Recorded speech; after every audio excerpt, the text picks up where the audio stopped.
Good morning, my friends. How is everybody doing today?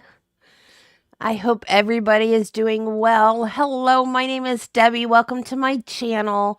We are on part 92, day 92, our day 92 of the Phil Spector trial.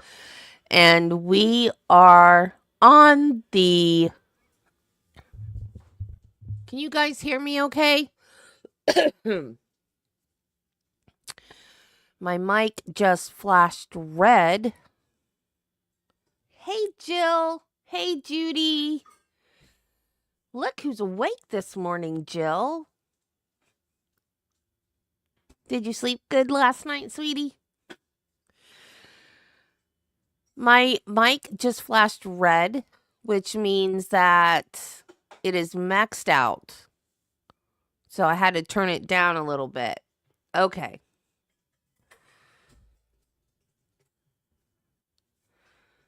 Okay. Let's see what Judy has for us today. Yesterday, the Batman thing. I did not expect the Batman thing. That Phil Spector walked around his house in the dark dressed as Batman. I did not expect that. Like, I knew he was weird, but I didn't know he was that weird. Let's see how weird, how much weirder can we get? Spector is inducted into the Rock and Roll Hall of Fame and stuns the award ceremony when he enters with 3 bodyguards, all with their hands on their guns. He proceeds to make a long, rambling, nearly incomprehensible acceptance speech, then falls off the stage.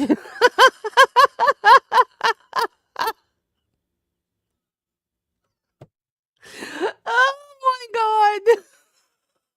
This man.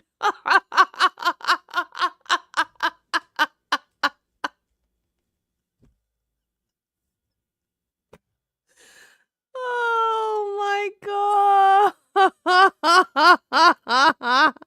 Hey, Nancy.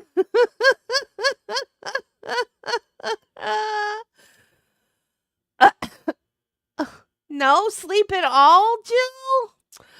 Well, I was hoping seeing you this early meant that you slept well last night.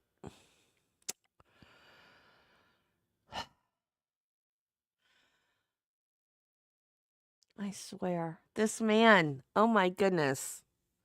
I, you know, they say that the genius people are the weirdest. Dang, it's still going red. I don't know. I don't know when it flashes red if it cuts me off or not.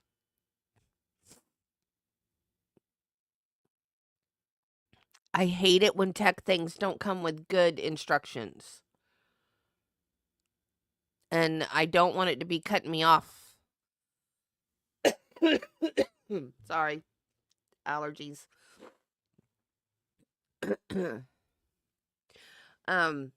They say that the genius among us are the weirdest. And I got to say from what I know about the genius, I mean, look at what was his name? Van Gogh. That would be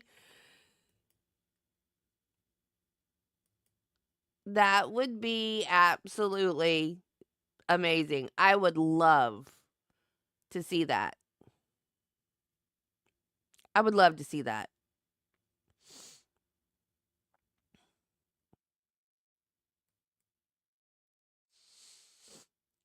Keep them coming, Judy.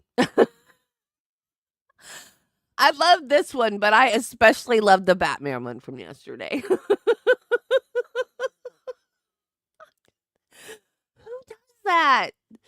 But yeah, I mean, like, look at Van Gogh. I mean, that man cut his own ear off. And a lot of his paintings, like his best paintings, were views from the mental hospital he lived in. I mean, not that it's funny, but like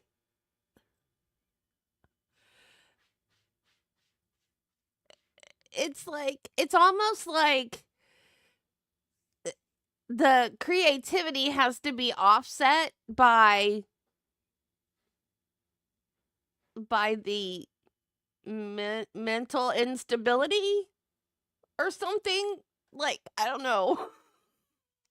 Just it's like there has to be a trade-off for the exceptional has to have some type of trade-off.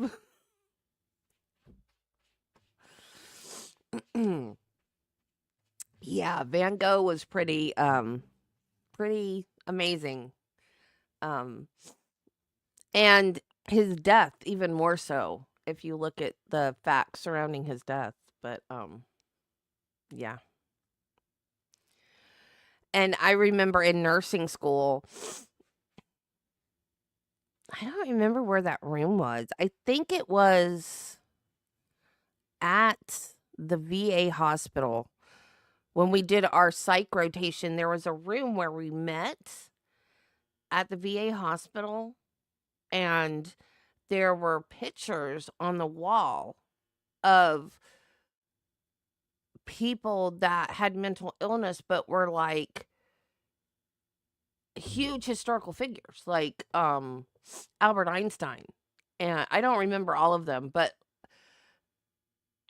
they were huge historical figures, and all of them had mental illnesses. I wish I could remember who all they were, but I mean, that was literally part of what they taught us in nursing school, was that exceptional people had mental illness, to try to get rid of some of the stigma, the taboo connected with it, because that kind of really is how it works. The world is changing. You are just gonna crash eventually. Jill is just she's gonna be talking to us, and then she's gonna disappear because she's just gonna crash. Because that is how it works. When you have insomnia, it's just, you're wide awake one minute, and the next minute it's just like, you're done. Because I have insomnia as well. Although I'm on a pretty good medication cocktail right now, where I used to, I would stay up for hours. You don't need beauty sleep. You're gorgeous. Um, I would stay awake for hours and read, and I don't even do that now. That's how good my med cocktail is right now. I try to stay up and read now, and I can't. Like, and Travis makes fun of me because he'll watch me, because I'll have, like my tablet or my phone or whatever I'm reading on. He'll watch me because I'll I'll have it like this, and I'll go.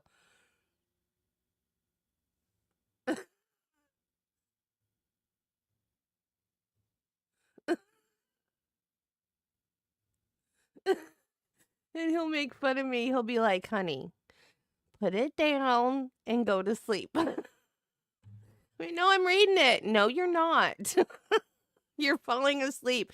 No, I'm reading it. Debbie, put it down.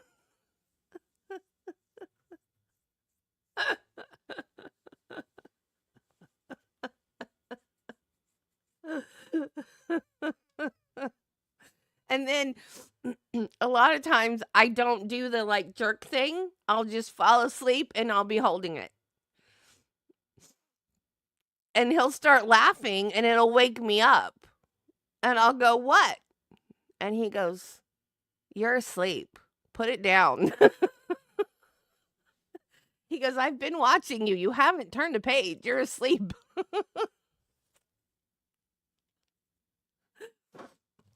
So yeah, they've got my nighttime meds are great now. I don't, every once in a while, like when I just had that med screw up with the doctors that I was so upset about, I had insomnia again. And I was mad because I was like up till like, I don't know, 4 or 5 o'clock in the morning. And I was mad because I was like, this had stopped. Why am I awake in the middle of the night again? I was mad.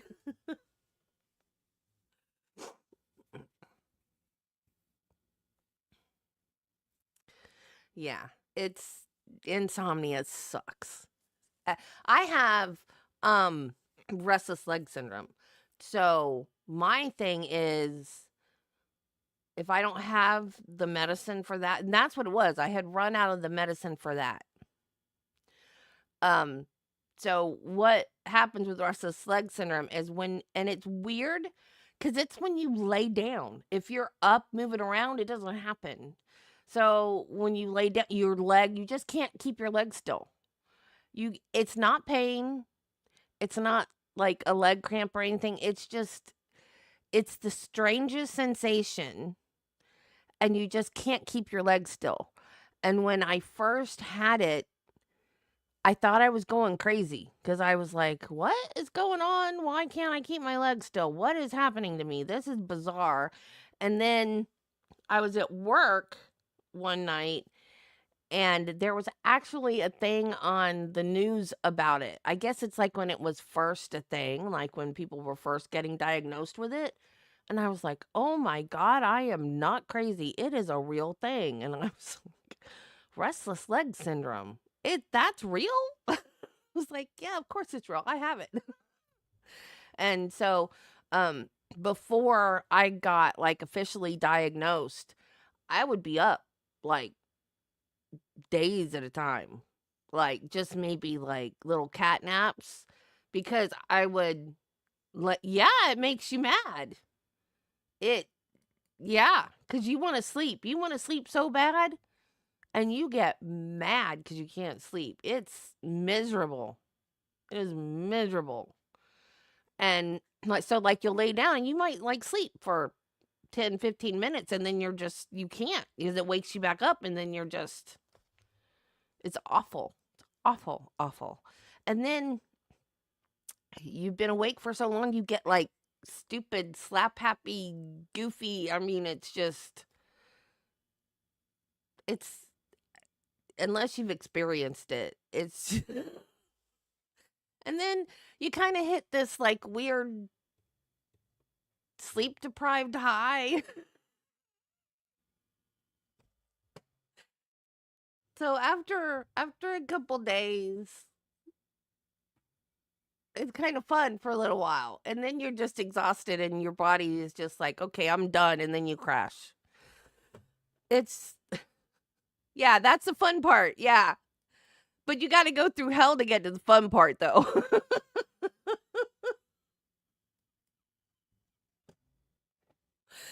Okay. So we were in the middle of, well, not the middle of, but in the kind of the very beginning of Deborah Robital.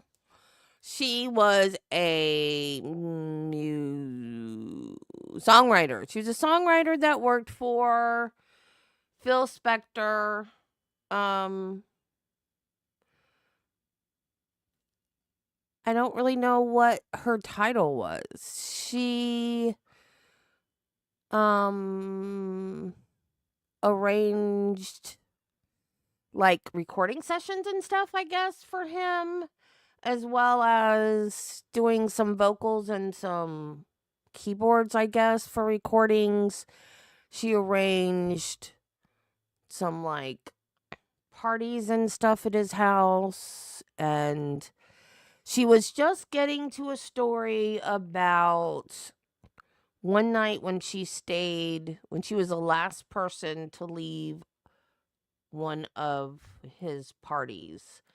And I have a feeling it's going to be the same old story as every other woman that has ever wanted to leave one of Phil Spector's parties. Okay.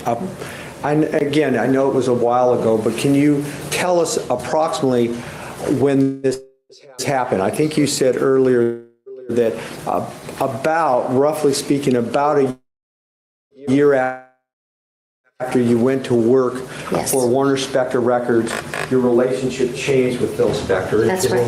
Manic, is that correct? Yes, correct. How long after that did this incident about occur? It was sort of towards the tail end as, basically, can I just explain, Your Honor? I don't know. Go ahead. We'll Well, see the- what happens. Okay, see what happens. I'm sure it'll get somebody's attention here. There was the first part where I was just strictly professional. Then this sort of relationship sneaked up on me, and that, I think it is no response. No, I think it is. We're trying to pin down a time period. well, that's why I'm That's what saying she's this. trying to do. She's trying to work through it to pin down a time period. The objection is Well, I think overruled. she could probably- Wait a second, just a second. I'm sorry. Mr. Rosen, I ruled. Thank you. Your objection is overruled. You may proceed.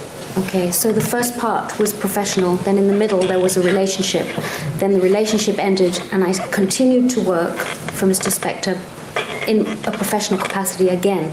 So there were sort of very specific demarcations. Okay. This incident that you're asking me about occurred, I would say, 3/4 of the way through the middle section. All right, well, so let me see if Yes. I can understand that. So if we took the period of time about, you said 3.5 to 4 years that you worked for Yes. Phil Spector at Warner Spector Records into thirds, is that correct? That's right. The first third being purely professional, no romantic relationship. That's correct, yes. The middle third, your business relationship, and you had a romantic relationship with him, correct? That's right, yes. And then the last third of it about was again just a purely professional business relationship. That's right. Okay, and to try to, and that whole period of time is about 3.5 to 4 years, right? Yes. So this incident that we're going to talk about occurred very near the end of the romantic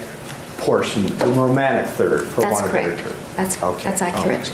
So tell us about this, the party where this happened. It was one of those endless parties. I couldn't tell you specifically exactly who the guests were because there was always this parade of interesting people, whoever was in town at the time who was filming. It's non-responsive. It is responsive. The objection is overruled. Please continue. Okay. So I don't know the exact names of the exact guests on that exact night, but it was one of the soirees. And did you find yourself the last or just about the last person at the party? Absolutely. Were you the last? I was the last and I was very tired. And Let me ask you another question. When you Yes. say you were very tired, was this late in the evening or maybe into the early morning hours? it was they always went into the early morning hours. And I think you told us that you had long days. Yes, So you perhaps have been working since 7, 8 in the morning. absolutely. Another reason you might be tired. Very tired. Had you been drinking? I never drink. You never because drink. I go straight from the nice drink to the headache, so I skip the whole thing. On this evening, was Phil Spector drinking? Yes, Drinking a little or a lot, or do you know? a lot. And over this period of time that you were with him, did you see a change when he drank a lot? I did see a change. What did you see? Well, when I would go over to the house in the daytime to work with him, there would be, We have foundation on this because it's broken up into thirds. I don't know if we're in the first third, the second third, or the third third by the question. All right, if you can indicate what period of time we're talking about when she would go over during the day. Fine. Would this be the middle third of the relationship? Is that? the incident happened during the middle third. Okay. But you asked me a question as to whether he changed personalities, and my experience was that for the whole time, during the day, there would be a different Mr. Spector than at night. Is that because of drinking? In your view, you spent a lot of time with him? I spent a lot of time with him. In my view, yes. Well, I'm going to object to that, Your Honor. That calls I'm for... going to sustain it and strike it as to what the cause was. Thank you. All right, let's return to this evening now, okay? Yes. You said that you were tired and perhaps working since the early morning hours, Yes. or at least 7, 8, 9 o'clock in the morning. Did you want to go home? Absolutely. And you told us that Phil Spector had been drinking perhaps a lot. Is that right? Yes. At some point, did you announce to him, I want to go home? How did this happen? Tell us. Well, yes. Usually I would... Excuse me, objection, well, usually that's not responsive. So that's also not relevant. Okay. In this instance, to the best of your recollection, did you tell him that at some point you wanted to go? Absolutely. And what happened then? He said no and locked the door. He locked the door? Locked the door. And what happened then? And I remember standing in the lobby with the door in front of me, and as I turned, there was a gun pointed at my temple, actually touching my temple.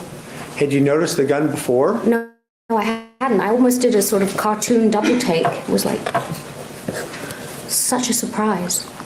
What kind of gun, do you know? Yes, well, I don't know exactly, but it was not a small one. It was like a long-barreled, looked like a shotgun. And where was this gun pointed? It was exactly on my temple. Was it touching you? It was touching my temple. I can feel it was cold. And was this the kind of gun that Phil Spector, the defendant here, would have to hold with one hand or two hands? Or He had it with two hands. had two hands. So it was a large gun? Yes. And after you turned and noticed and felt this gun held at your temple, what happened then? Did he say anything? Yes. What happened? What did he say? He said if you leave, I'll blow your fucking head off. And did he say that in a normal kind of voice that you just told us, or did he No, say he it? was screaming at me at that point. Did he say this once or multiple times? Multiple times. And screaming? And different sort of phraseology, like I'll blow your brains out, screaming very loudly, you're not going anywhere, not unlocking the door, that kind of thing. So this just didn't take just a moment and went over a period of time? That's right. Approximately how long? I really couldn't say. Far too long. Now, what did you do in response to these statements about blowing your head off and the gun pointed at your temple? What did you say? What did you do? Well, I became very British and sort of mumsy, and I said, stop that, knock it off, just put it down. I'm leaving, that's it. I don't know why. Did you say that once or a number? Several times. Just put that down and stop it. Stop mucking about, that sort of thing. Somewhat, as you're saying now, somewhat stern and forceful? Yes. And at some point, did that seem to have an effect on the defendant? It did. What happened? It did. He put it down and went and unlocked the door and let me out, and I drove away. Early in the morning. Yes. Now, you, as you've told us, were working for Phil Spector. You were his face to the outside record world at the time. Did this change? Did you quit immediately? What did you do as a result of this? I didn't quit immediately. I think I just rationalized it. How? Explain. Well, that it was silly. That it was just silly, Because you liked him. Well, because I liked him. He was my friend. I'd worked there a long time, and I loved my job. And you'd known him for, at this point, maybe 2 years? Yes. So you'd known Phil Spector, and was this shocking to you, or had you seen him switch like this? Excuse me, I have a comment question. Okay, I'll withdraw it. Had you ever seen him go from being nice to angry like that? Yes, I had many times. Okay, weird. So, I was pulling up my channel so I could see what you guys see. And it says view products. There's a view products button. Like I got a store or something, and I don't. And when you click on it, nothing happens because I don't have a store. But why is it there? That's so weird. But not to that degree. Not with a gun Not pointed with at the you. shotgun at my temple. So, at some point, did you leave Warner Spector Records? I did, yes. I went back to England, actually. How much longer did you work there, to the best of your recollection after this incident where he pointed the gun? Another year. Another year? Another year, yes, but not as close. Was sort of backed off. It became much more back to how it was in the beginning, more professional, more platonic. So is it fair to say this incident was the beginning of the change in Yes, that? I would say that was very fair. And at some point you left Yes. and went back to England? Well, she works for him, though, is the problem. But yeah, there would be no romantic relationship anymore after someone did that to me. Absolutely not. I did. Let me ask you one or two more questions about the And I'd be looking for another job. time that you were there working with him. Did you ever meet somebody or a couple people known as the Kessel brothers? Absolutely, I did. Tell us how that happened and who they were. Your Honor, Yes? I'm going to object. Can we approach on this? You may.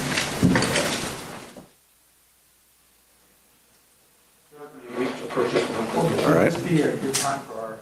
We could take a break if you want. All right, ladies and gentlemen, keep in mind the admonition. We'll be in recess for 15 minutes. Thank you.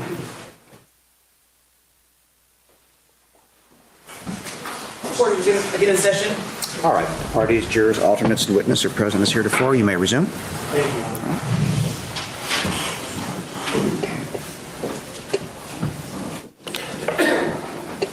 Just before the break, we were talking about perhaps the last third of your time with Phil Spector, working as the administrative director at Warner Spector Records, correct? Yes. And the incident up at the La Colima, how do you pronounce that? La Colina. Oh, thank you. You did a much better job than I did. House with the gun. And then I asked you about the Kessel brothers. During the period of time that you worked for Phil Spector at Warner Spector Records, did you ever meet somebody who were brothers and their name was Kessel? Yes, I did on many occasions. Okay, tell us how you first met them and what your relationship with them was, if any, and what their relationship was with Phil Spector to the extent that you were able to observe that from your job at Warner Spector Records. Okay. Excuse me, I would request that I be allowed to interpose a running objection to this subject matter, and that way I don't have to interrupt Mr. Dixon as he asks each and every question. All right. If the court will permit that. That's fine. Thank you. All right, you may proceed. Okay, can you ask me that question broken down? It was a bit long. All right. Tell us how you knew the Kessel brothers. They were around all the time. They were at the studio. They were at Mr. Spector's house on many occasions, at the soirees. They were there a lot. They were friends, and they were sons of a good friend of Phil's, two brothers. Did you know their father? I never met him. Okay. Was he a musician It was also? Barney Kessel, yes. He was a well-known jazz guitar player. And the two sons were often at recording sessions? I would have to say always, yes. And at the times that you were at Phil Spector's house there in Beverly Hills, did you ever see them there? I did, on a few occasions, yes. What function did they perform, at least to what you could tell? Well, I was told by Phil that they were his bodyguards. And did what you saw of their activities at the recording studios and at Phil Spector's home, did it seem that that's what they were doing? Absolutely. Being Yes. bodyguards? Yes. Okay. Now, at the time that you left this job as administrative director at Warner Spector Records, where did you go? I stayed in Los Angeles for a while. I actually formed my own band, and we played gigs. And then in 1980, I went back to London. And when you went to London, did you also perform in the music business? Yes, absolutely. My How career long- took off, in fact. Sorry, didn't you? Pardon? My career took off at that point. Oh, well, what did you do? I played keyboards with a very famous band, and I was in the studio with some well-known people, Mick Taylor, Mike Oldfield. I had records released. I toured all over England. I did quite well that period of time. Now, after that period of time, did there come a point where you returned to the United States? Yes, I came back back to Los Angeles in mid-1986. And when you arrived in Los Angeles or shortly thereafter, did you contact Phil Spector or did he contact you? I contacted him. Why? Well, just I'd been gone for a few years and I was calling up people that I knew. And so just in the course of, hi, I'm back, you know. And as a result of that call, when you came back to Los Angeles in you said 1986? Yeah. Did that phone call turn into another job? Yes, it did. He offered me a job working part-time. And how did that happen? Was that from the first phone call or subsequent contacts? To be honest, I don't remember. What kind of job was it? It was just a minimum wage, part-time, sort of running errands, working out of my house, making a few phone calls, that sort of thing. Was this anything like the earlier job you'd had with Warner Spector Records as the administrative director? No, it was completely different. In terms of what? Well, it was really disappointing. It was boring. Had you had hopes that you might return to the same kind of job when you first talked to him and talked about a job in 1986? I don't think I was looking for the same thing, but I was definitely disappointed at what I did end up with. And how long did you work for him at that time? The second time around, it was just a few months. And during this few months of working for him part-time out of your home, Yes. did you ever return, well, let me withdraw that, did you ever go to his home for one of these parties that you talked about earlier? Yes, once. Just one? Just once. Now, to the best of your recollection, where was this party? How did you get there? It was in Pasadena. It was Pasadena. Do you recall ever telling anyone that it was in Alhambra? Yes, I think I was confused, because to me, Pasadena is Alhambra. I'm sorry. Let me... It's over there. Okay. When you were living in Los Angeles, first in the 1970s, Yes. and then when you returned in the 1980s, Yes. as you've told us, you were from England, but where did you generally live in the Los Angeles area? On the west side? West Hollywood. Okay. Pretty much. Now, in 1986, when you went to this party, was it Phil Spector's new home? Yes. And maybe the best way for me to ask you this is, to the best of your recollection, how did you get there? What freeways or streets did you travel on to get to this Phil Spector's new house in that area? Well, I remember the 110. I remember Orange Grove. That's actually all I can recall. I don't remember the exact route. It wasn't La Colina, and that was the house I had been so familiar with.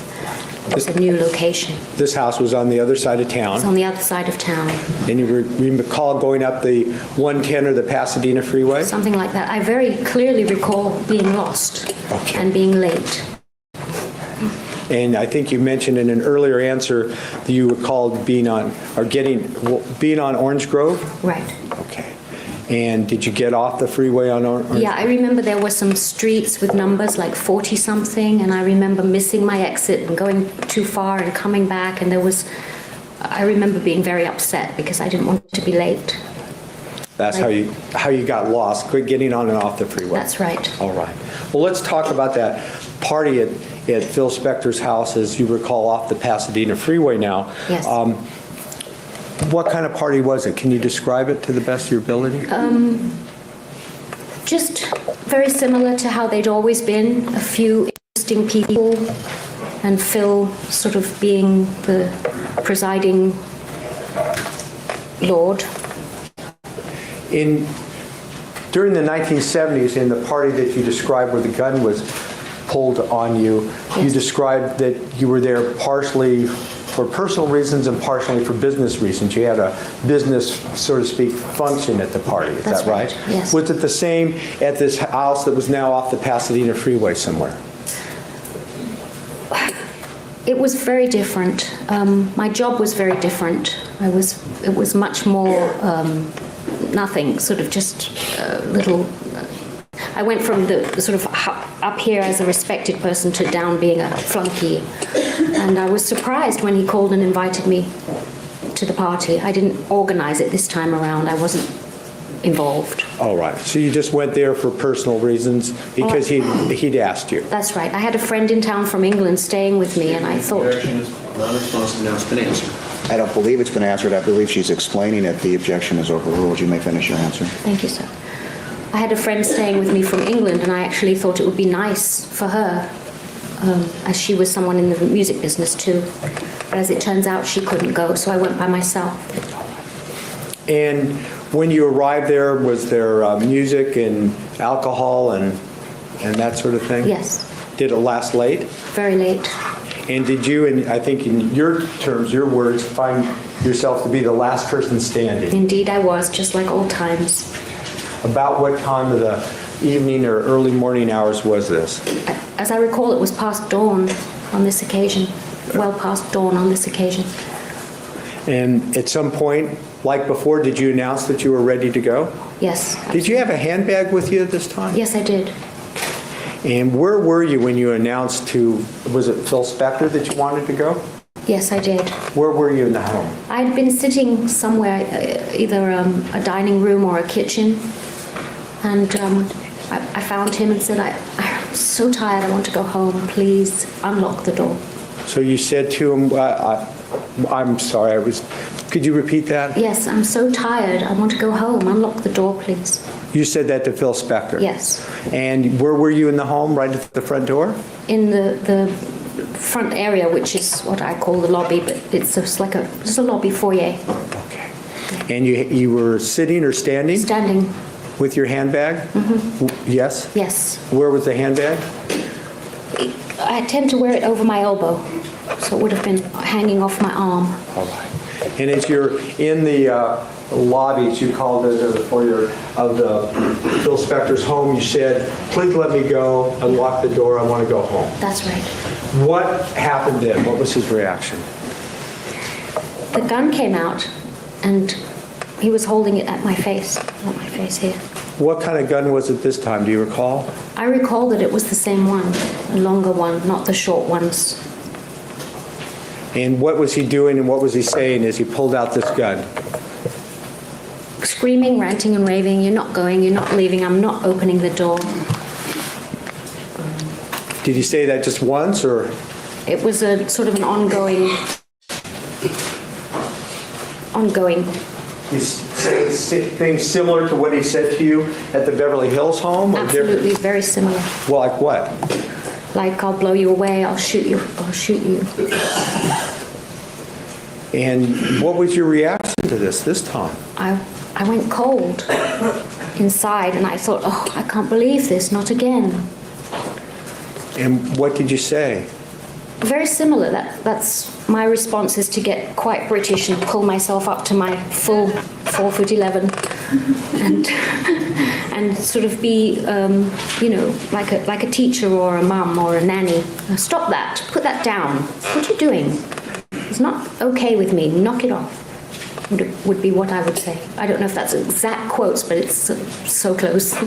So he was, as you said, ranting and raving about Yes. blowing your head off, and Yes. you were saying knock it off and your kind of British toughness. That's right. Correct? How long did this go on? How long did this exchange go on?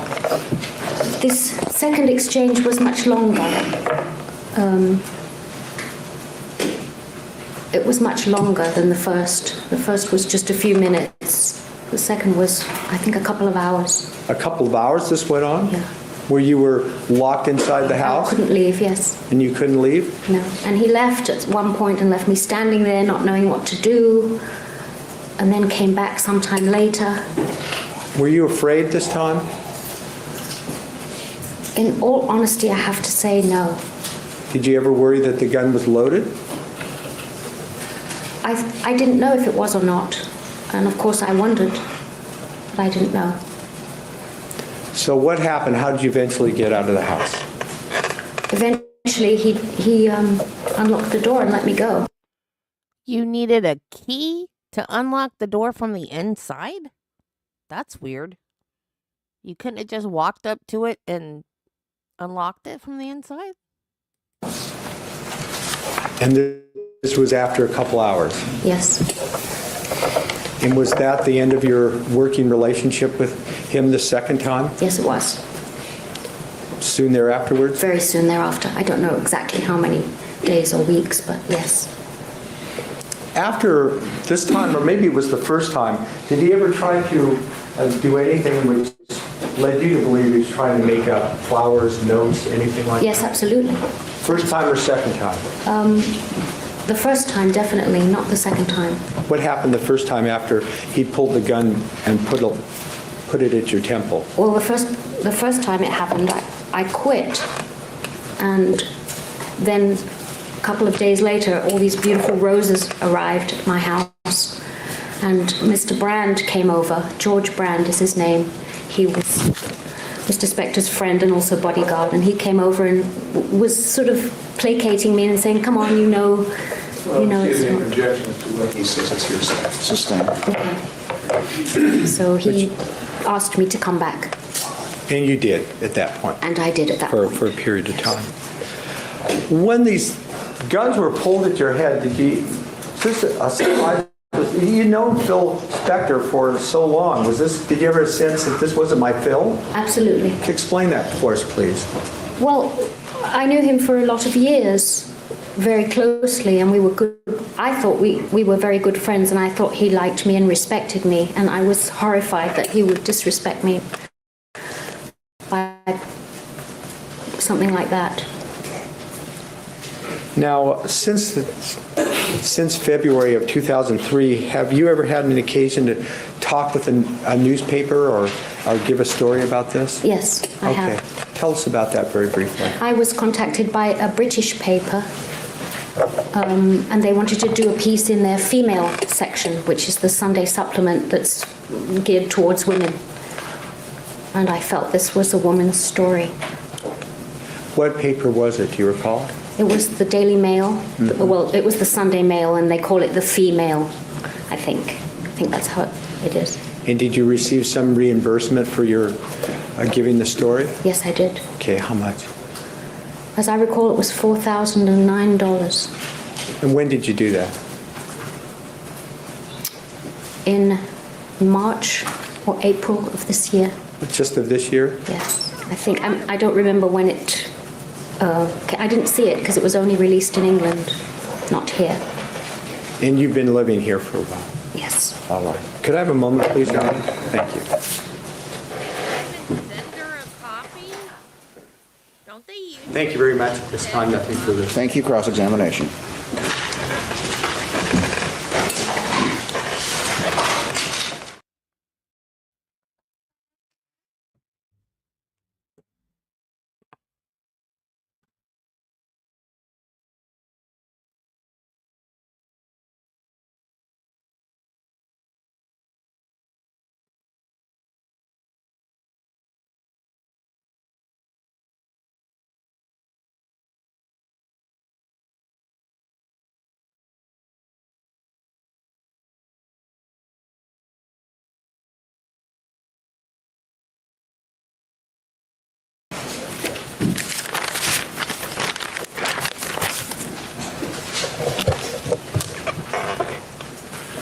Good morning, ma'am. Good morning. What is your preference in terms of how I address you? Miss, Mrs., Ms., what do you prefer? Miss is fine.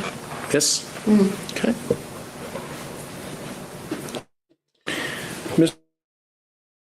Mr. Dixon spent a little while with you here this morning asking you some questions, and now I have an opportunity to understand any of my questions. You just let me know so there's no confusion on either of our parts. And just a couple of points briefly. And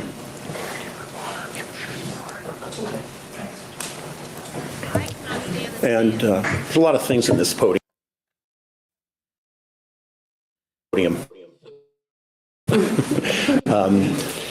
Just so you understand, two little important points. One, we cannot talk at the same time, because if we do, Diana or the other reporter this afternoon will not be able to take us down, okay? And secondly, when you answer questions, it's very important that you answer yes and no. We human beings have a tendency sometimes to say uh-huh and and that makes it very difficult for her also, okay? Okay. So if you keep those couple things in mind, it would be very much appreciated. All right, Ms. Robitaille, you never met Lana Clarkson, did you? No, You never knew Lana Clarkson and never spoke with Lana Clarkson, correct? that's correct. On the night of February 2nd, 2003, where were you? I have no idea. On the morning of February 3rd, 2003, where were you? It seems to me to be irrelevant where she was on that particular day. You were not present at 1700 Grandview on those days, correct? The objection is sustained. I mean, one, we already know that to be a fact, so in essence, it really becomes argumentative, so let's move forward. Okay. You have not seen or spoken with Mr. Spector for years, is that correct? That's correct. Okay. And as I understand it, there were two incidences, one in 1970, in the 70s, and one in the 80s, is that right? Yes, that's right. In neither of those instances was the weapon discharged, correct? That's correct.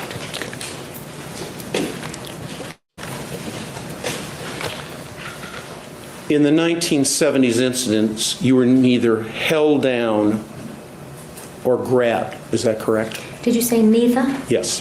That's correct. Same for the 80s, correct? That's correct. You indicated that the weapon in the 70s touched your temple, is that correct? Yes. How about in the 80s? Did it touch your temple? No. In the incident in the 1970s, you did not hold that weapon, did you? I did not. Same in the 80s, you did not hold it, correct? I didn't touch them either time.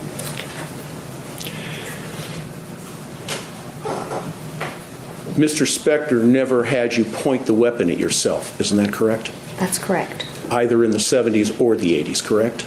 That is correct. He never had you put the weapon in your mouth in the 70s incident, did he? No, he didn't. He never had you put the weapon in your mouth in the 80s incident, correct? That's correct.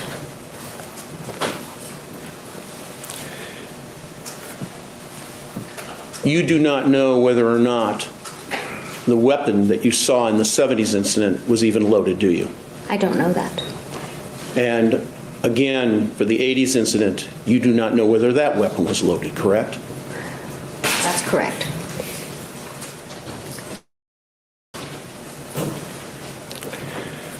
I don't think that matters. I think he had a proclivity for pointing a gun at women that didn't want to stay at his house. I don't think it matters if the woman knew whether or not it was loaded. I don't see why that matters. It doesn't matter what they knew. If someone points a gun at you, you're going to be in fear for your life. Well, she wasn't. But I think the majority of women would be. I don't know why she wasn't. When was the last time that you saw in person, other than today, Phil Spector? At that incident in the 80s, that was the last time. And if I recall your testimony correctly, that was like in the mid-80s, is that right? I believe it was 87. Okay. So it's been 20 years since you've seen him, correct? That's correct. And you have not spoken with him during that time, have you? That's correct. Now, you've testified here this morning that two incidents. Okay, I was like, this is an old trial, but it's not making me feel old because I got married in 2007. But 87 was the year I graduated from high school, so now I feel old. Incidents occurred. Yes, One occurred in the 70s, one occurred in the 80s, correct? that's correct. And you testified in both instances a weapon came out, isn't that right? That's true. And I think you indicated that in the 70s it was a long weapon, like either a rifle or a shotgun, correct? Yes, And I think you said in the 80s it was the same type of weapon, a long weapon, either a shotgun or a rifle, is that yes, correct? that's how I recall. Okay. You don't know if it was the same weapon. You can't say that, can you? I have no idea. Can't say that. Okay. And I think you said that the incident that occurred in the 70s, that was an incident that occurred for several minutes, is that right? Yes, But the incident in the 80s, you just told Mr. Dixon a moment ago, went on for hours, right? yes, And during that time, you indicated in both instances the gun was pointed directly at you, right?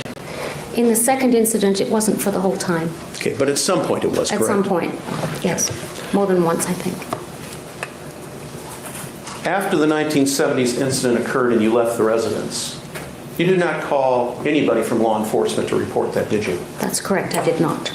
And you did not bring any civil lawsuit No. against I didn't. Mr. Spector as a result of that? That's correct. And you never sought any compensation from Mr. Spector in any way as a result of that in the 70s, correct? Absolutely, I did not. And you did not ask for any criminal charges to be filed? I did not. Let's turn our attention to the 1980s. After the incident in the 1980s, you did not report that to law enforcement, did you? That's correct, I did not. You did not sue him civilly, did you, as a result of that? No, I did not. You did not seek criminal charges to be filed, correct? I did not. And you sought no compensation from him in any way, is that right? That's correct. Now, as I understand it, you've had a number of contacts with either the district attorneys themselves in this case, either Mr. Dixon or Mr. Jackson, or somebody working from the district attorney's office on their behalf. That's correct, is it not? Yes. When did this first contact start? March of this year. Prior to March of this year, is it your testimony that you had not been contacted by anybody from the DA's office in regards to coming to court and testifying? That's correct. Okay. So this has been about close to 6 months, is that correct? I would say so. Over this 6-month period, Ms. Robitaille, how many times did you meet with anybody from the district attorney's office or anybody from law enforcement, either the Alhambra Police Department or the Los Angeles County Sheriff's Department or the Los Angeles District Attorney's Office Investigator Section, in terms of discussing your testimony here today?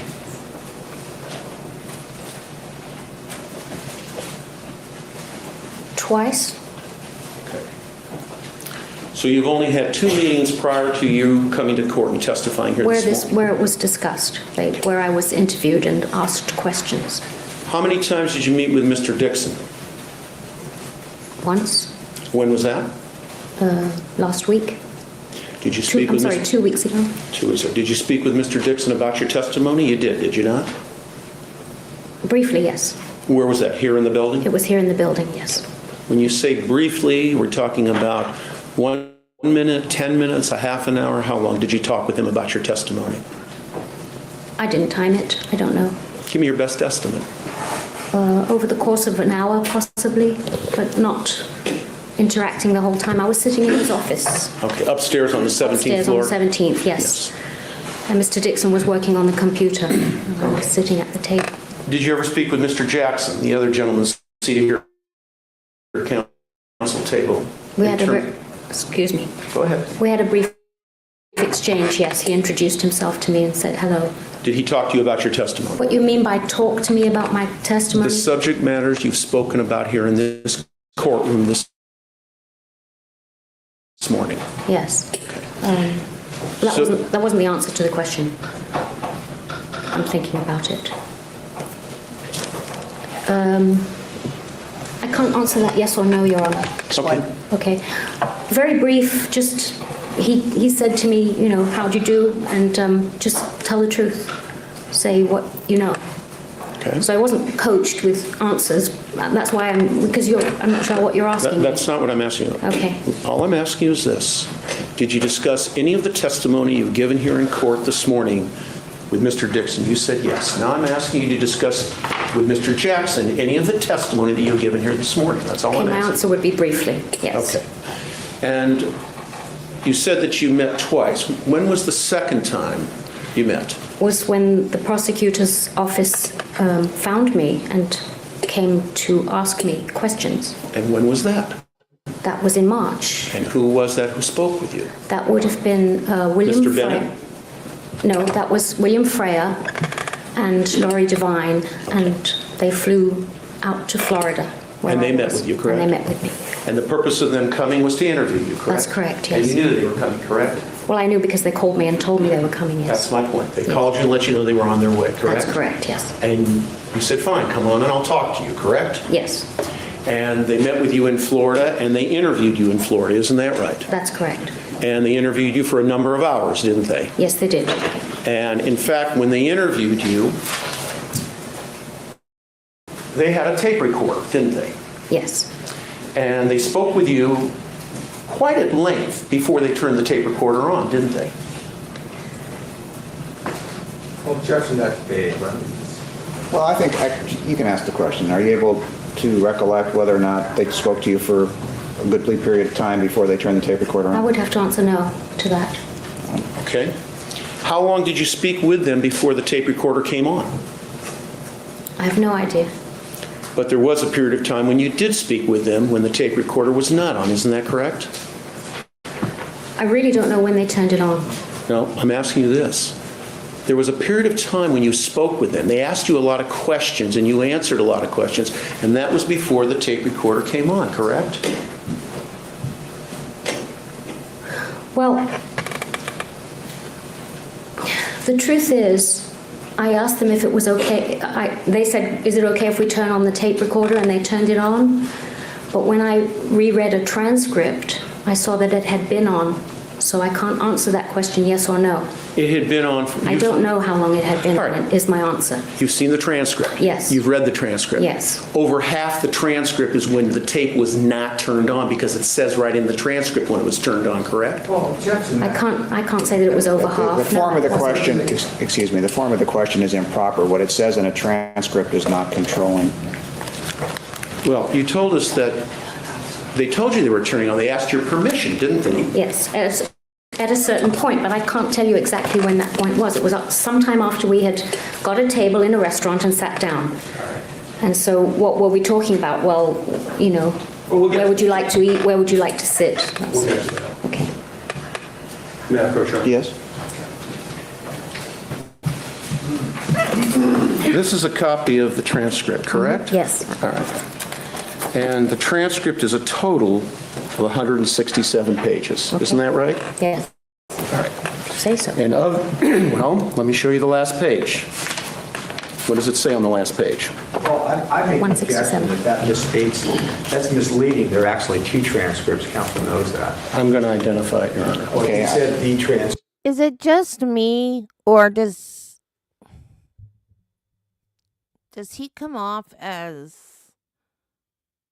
I can't think of a nice way to say this, but he comes off as a douchebag the way he asks a question. Like, he just does. Like,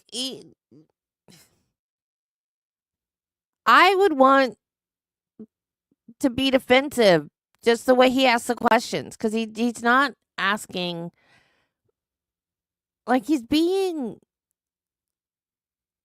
I just don't like this man. She's done nothing wrong. He is acting like, there you go, Judy.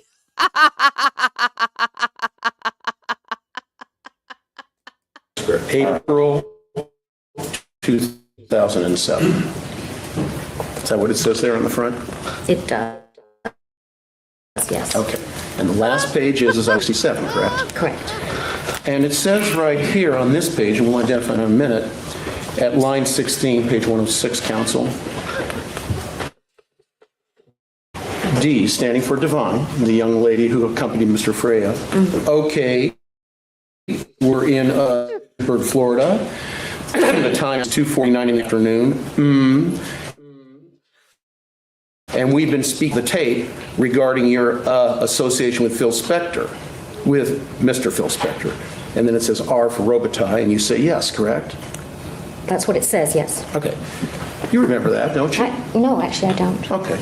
But you would agree, wouldn't you, that that statement appears on page 106 of this 167-page transcript, correct? Well, we had taken a break. No, I'm just asking you this.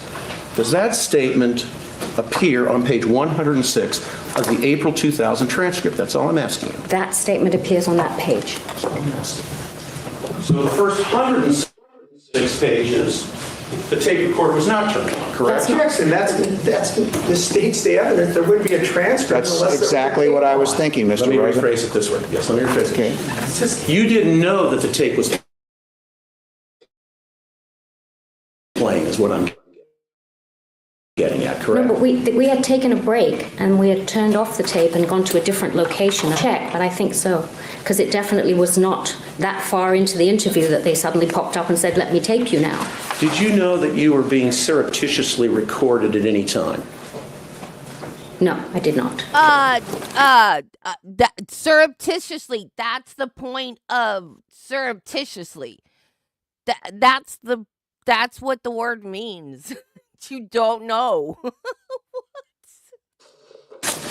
right, we'll get to this transcript a little. I wouldn't have minded though.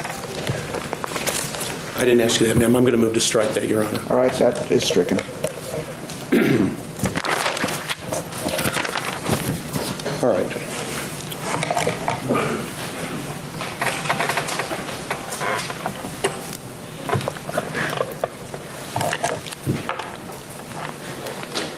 Now, I want to ask you a few questions about your background. You described that here for us today, is that correct? Yes. And I think you indicated that you described yourself as a child prodigy, a virtuoso, correct? You use those terms? Yes. How else would you describe yourself at that time in terms of your musical talent? I was talented. Okay. And would you say your talent was a great talent? I don't use those kinds of words about myself. Well, you just said you were a child prodigy, you were a virtuoso, and you were talented. Yes, I won a lot of scholarships and I passed all my exams with honors. I was playing Chopin and Beethoven and Bach when I was 6. I would say those were accurate statements, yes. Okay. And then I think you indicated that when you finally went to work for Mr. Spector around June of 1975, you went to work for a company called Warner Spector. Is that correct? Yes, And Warner Spector was connected with Warner Brothers, correct? that's correct, And yes. as I understand it, the way it worked is that they would release the music that Mr. Spector would produce, correct? That's correct. And he was producing a lot of music at that time, wasn't he? Yes, he was. As a matter of fact, during that time, he was working with a number of very well-known, I mean, some might even say legendary individuals in the music business, isn't that right? Yes, that's right. And you were a part of that, weren't you? Yes, I was. He was working with the Beatles, wasn't he? With John Lennon when I came on board, yes. And the Rolling Stones, correct? I don't know about that. How about George Harrison? He was Yes, working with that I him. knew about. And Bob Dylan at that time, too? Yes. And Eric Clapton, correct? Didn't know about Eric Clapton. Okay, he was working with Ringo Starr, too, wasn't he? I have no idea. Okay. Leon Russell? I know that he had worked with Leon. That wasn't in my time. All right. And how about Billy Preston and Ravi Shankar? He was working... At some point, it's going to be. Those are the last two names. All right?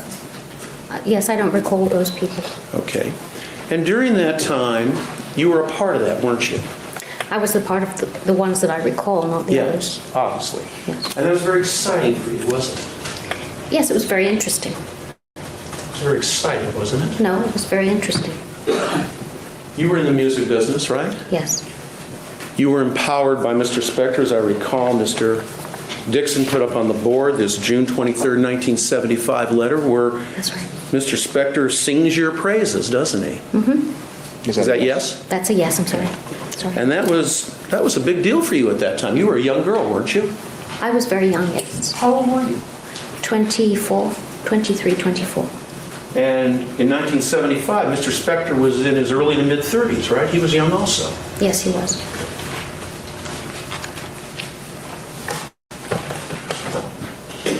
You had this musical background, played the piano, you had been complimented, you passed your exams with high honors, and now you found yourself being the direct liaison between Mr. Spector and Warner Brothers, correct? Well, it wasn't my first job. I didn't ask that. I said you found yourself being the liaison between Warner Brothers and Mr. Spector. Isn't that true? Yes. And by your own testimony, you indicated that you made most of the decisions. He was a fairly reclusive individual who allowed you to, so to speak, take and run with him, right? No. You were given a lot of authority by Mr. Spector, weren't you? No. Well, doesn't the letter indicate that we saw here in court this morning that he indicates that in addition to being his personal secretary, you will be handling all matters, he used the word all matters, pertaining to the administration of Warner Spector Records? That's Isn't that what correct. it says? Yes, that is what it says. And that's who he was in contract with at that time to distribute his music, right? Yes, that's There correct. wasn't anybody else, was there? No. And you were the person that were going to handle all matters pertaining to the administration of Warner Spector. It says so right in the letter, right? I'm not going to answer that because I have to say more than just yes or no. Well, let's start with yes or no. No, if she can't Thank answer you. it yes or no, if I it needs an can't. explanation, you may explain. Thank you, sir. I basically did his mind, his thoughts, his will. He ran his company, and I was the liaison. I was the person that went and told what he wanted to get done. So I can't answer that with a yes when you say I had all that authority. I didn't. I was a key player, but I was doing Mr. Spector's wishes. Correct. You were carrying his wishes I was out. carrying out his wishes on And his behalf. he was the individual from whom you took instructions from, isn't that correct? That's correct, You absolutely. told us that you would go to La Colima and you would pick up a package and there would be a set of instructions in that package, and he depended and relied upon you to carry those instructions and directions to fruition, correct? That's correct. And in doing that, you were meeting with many important people in the music industry at a very young age, correct? That's absolutely correct. All right. And you were impressed by that, weren't you? To be 24 years old and being around talent like George Harrison, John Lennon, people of that stature. They were at the top of the heap at that time, correct? Correct, they were at the top of the heap, but no, I wasn't impressed because I had grown up in the music business in England. Well, So I you- was you quite didn't- nonchalant. Well, you about didn't meet the Beatles in England. You met them through Mr. Spector, didn't you? it. Well, I don't know how to answer that. Well, before you came to, how old were you when you came to America? I was 14. Had you met the Beatles between birth Well, my and 14 father years? was an arranger in England, and he arranged their music. He arranged various bands, and he had done some arrangements for George Martin, and I had been in the studio there. It was a normal part of life, which was why I enjoyed it so much, because for me it was just what I loved to do. It wasn't. All I'm asking is this, did you work with the Beatles before you were 14 years old? And the answer is No, no. of course not. Okay. You worked with them when you worked for Mr. Spector. That's correct. All right, and that was the first time, right? That was the first time I worked with them, yes. Yes. But I'm not answering yes that I was impressed, because I wasn't. Okay. Now, during this time, say in the 70s, when Mr. Spector was working with the Beatles and other individuals, he had different residences, isn't that correct? He was traveling. Could you ask me that again, please? Sure, he had different residences. He was traveling between Los Angeles, New York, and London. Not when I was working for him. He didn't travel. Okay. During the time that you were working with him, he had two children, didn't he, Nicole and Philip Jr.? No. Not the first time, anyway. Well, how about the second I time? didn't know about them then. Did you know about Philip and Nicole at the second time, in the No, 80s? I didn't.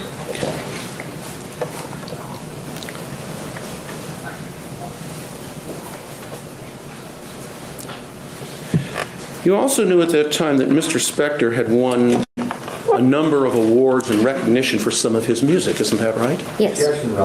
What's the relevance, Mr. Rosen? If you want to approach, you may. Yeah, ma'am. All right. Just a moment.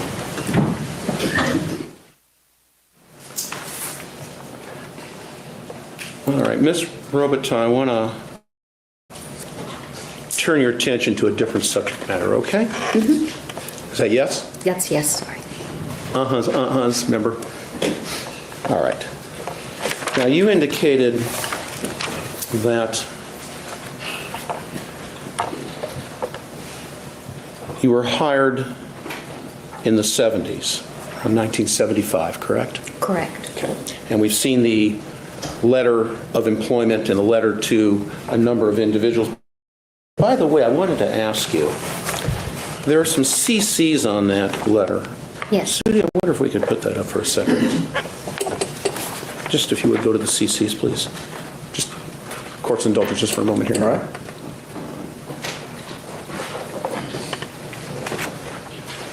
You have those blown up.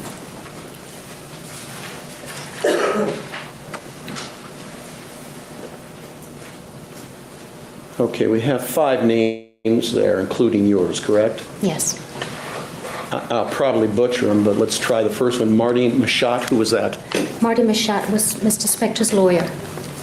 Tony Bramwell, who was that? Tony Bramwell was a British executive who ran the Spector company in England through Polydor Records. And Malcolm Jones, it looks like he was connected with Polydor also. He was also an executive at Polydor, yes. All right, and the name above yours, which looks like Avril Jacobi. It's Avril Jacobi. Avril Jacobi, okay. Yes. She was a publicity woman, and she was also Mr. Machat's. I'm not sure if she was his wife or his girlfriend, but they were together. Okay, and the last name is yours, and you were CC'd on this letter, is that correct? That's correct. And is that how Mr. Dixon got this letter? You provided it to him? Yes. So you had saved this letter for over 30 years, correct? Yes. Because it's dated in 1975, and of course we're in 07, so you've had this for 30 years, right? It just got in a big box of stuff. I found I it. see. But you found it and gave it to Mr. Dixon for this Yeah. trial, right? That's right. Okay, thank you, Sue. All right. Now,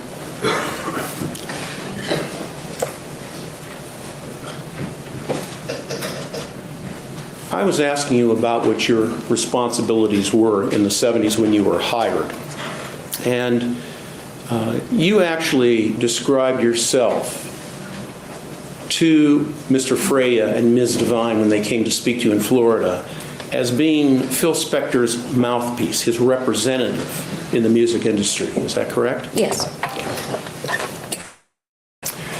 Now, you also told them, as I understand, strike that, you, once you started working with Mr. Spector, learned that he had a real creative process, isn't that correct? A real creative Process. He was very creative, process. correct? Yes, absolutely. And I think you described him as being extremely intelligent, able to talk about just about anything, isn't that correct? Absolutely. All right.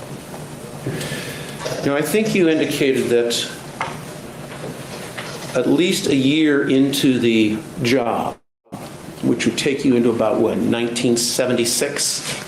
About then? Approximately, yes. You began a romantic relationship with Mr. Spector, correct? That's correct. You actually had an affair with him because you were married at the time, correct? That's correct. And you didn't tell your husband about that, of No, course. I didn't, of course. And as a matter of fact, regarding the incident that occurred in the 1970s, which you've told us about here this morning, you didn't tell him about that either, right? No, I didn't.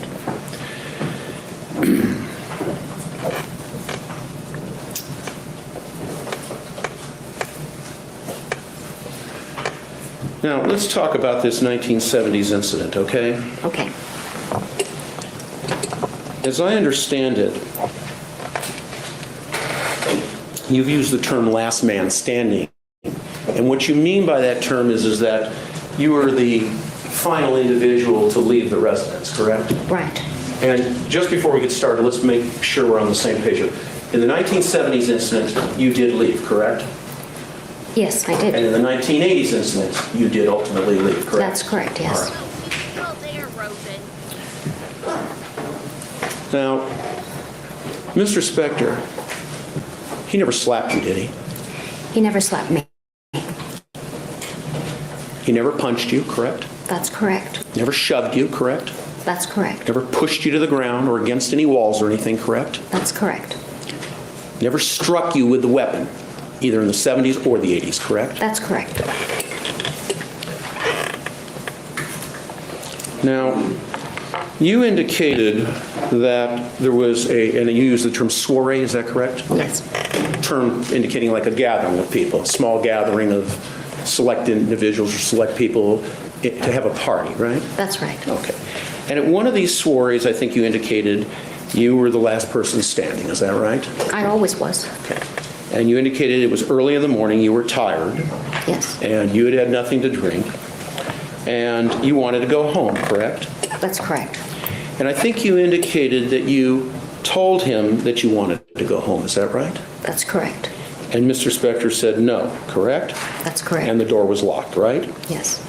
And then I think you indicated that you remember him speaking some very specific, what we would call off-color language. Is that right? Yes. And he used different phraseology, right? Different to what? Well, I think that was your term. You indicated he was screaming multiple times using different phraseology. Justify that?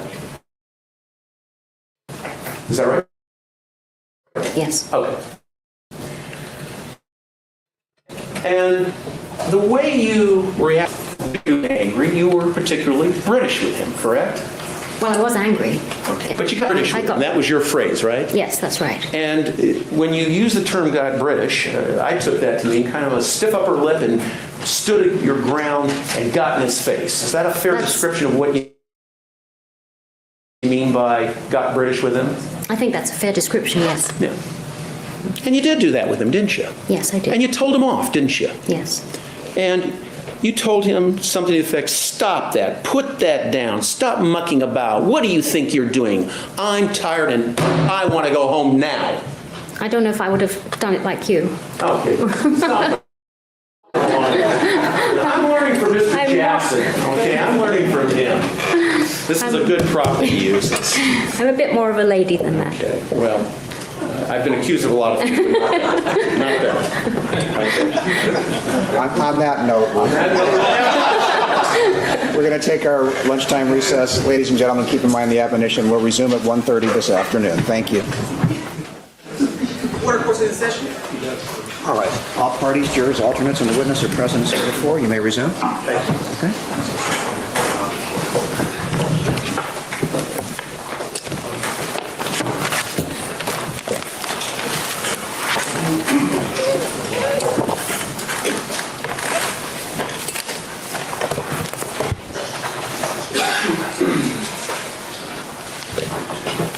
Mrs. Robitaille, when we broke here this morning, and we were talking, I think, about this purported incident in the 70s, describing for Mr. Dixon here this morning what happened. Now, the truth of it is that in the situation in the 70s, it wasn't violent or anything, was it?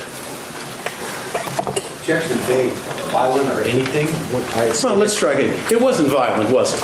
I think it was violent. You sure? Yes, I'm sure. If somebody puts a gun to my head, that's violence. You remember speaking in April of 07, or March 20th of 07, with a couple of DA investigators, Mr. Freya and Ms. Devine, I correct? remember this. And you recall when you spoke with them, you told them what you remembered about this incident in the 70s and the incident in the 80s, correct? I remember that, yes. Okay. And they asked you about what happened in the 70s, correct? They did. And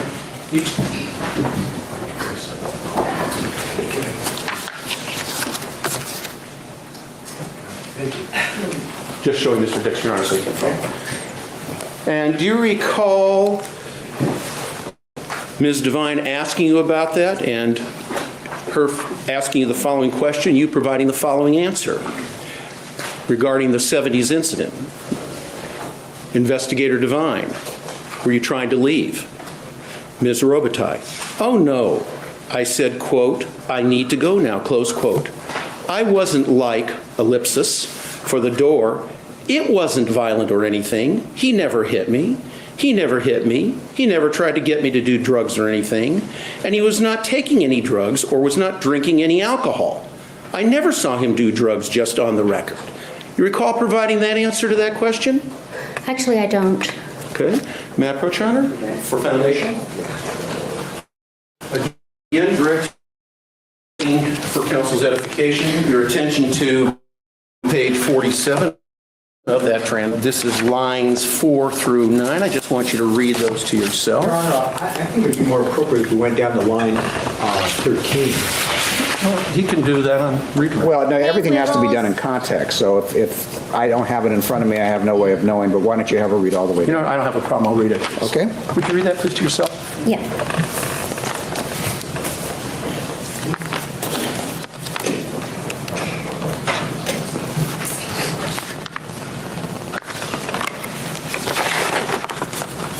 Have you read that? I have read it. Okay, and Your Honor, per Mr. Dixon's request, let me just read the next lines too. Okay. And then it goes on at line 10, and this is by Ms. Devine. Yeah, and then Robitaille. You know, ellipsis, he never hit me, he never shoved me, but there was this ominous, this gun thing, this threat, and he just very quietly said, I will pull the trigger, close quote. Do you recall providing those answers to those questions when you were interviewed on March 20th of 07, this year? That transcript is not accurate, so I can't answer yes to your question. So you're saying that the words that you see on this transcript are Yes, not accurate? that's correct? correct. And it talks about inviting magic dolphins to the party, it's not a quote that I said. Excuse me. Where does it talk about inviting magic dolphins to the party in those lines? It doesn't talk about that in those lines. It talks about it in this transcript. Ms. Robitaille, I'm only asking a simple question. Are these the answers that you provided to these questions between lines 6 and line 13? That's all I'm asking you. Okay, no. No. Okay. So this transcript is inaccurate, correct? That's correct, yes.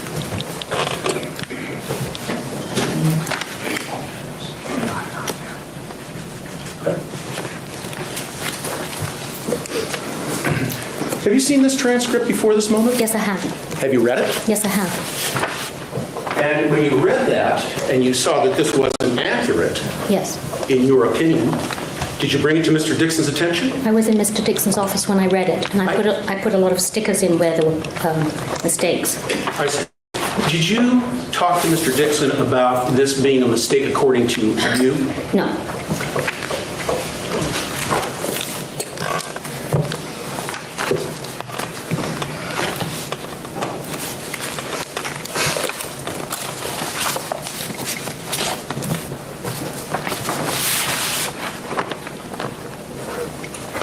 Let's turn our attention to another area. Again, you're talking about this incident that occurs in the 70s, correct? Correct. Okay. Now, as I understand it, I'm looking at your testimony this morning, you indicated that Mr. Spector spoke words that you recall when you asked to leave, correct? That's right, yes, sir. And you indicated that he not only spoke these words, he screamed these words. He screamed at you multiple times using different phraseology, correct? Yes.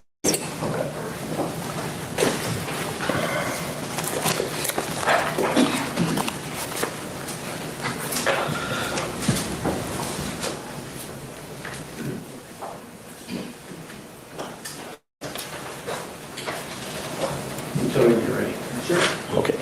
I want to read you the next page, some questions and answers that were posed to you at the time of the interview on March 20th this year, and you tell me whether or not that accurately reflects your answers, okay? Okay. Question by Mr. Freya. Or behind the closet or anything like Robitaille. I just remember turning. I was saying, quote, Philip, I've got to go home. It's 4 o'clock in the morning. Please, just please unlock the door for me, close quote. And it was seemingly rational.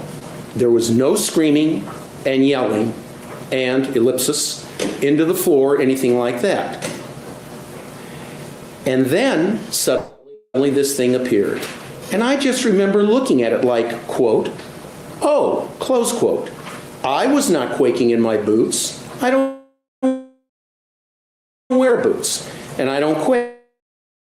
And I just remember looking at him as if he was a little child, Freya, and you remain calm, Robitaille. An idiot. Yeah, I said, put that down, quote unquote. A bit English, you know. You recall providing those answers to those questions? It's mostly correct, yes. Do you recall providing these answers to these questions? That's all I'm asking you. Well, I'm answering your question. Okay. It's not It's not totally correct? It's not totally correct, yeah. And of course, you told Mr. Dixon that wasn't correct, right? Yes, because there were some things left out, and I was trying to explain the way it went. At first, it seemed rational. At first, it was quiet.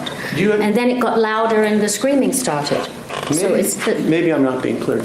All I'm asking you is, What's the is your question, sir? testimony here, Yes. that this transcript Yes. is in error when it was transcribed from the tape? Is that what you're saying? That's what I'm saying, yes. Okay. It was in a noisy restaurant with busboys, and there were so many words that were wrong. So that's wrong. Yes. All right.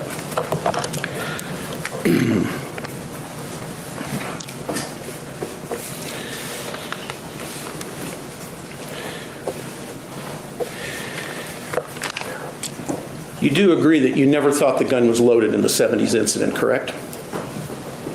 I didn't know.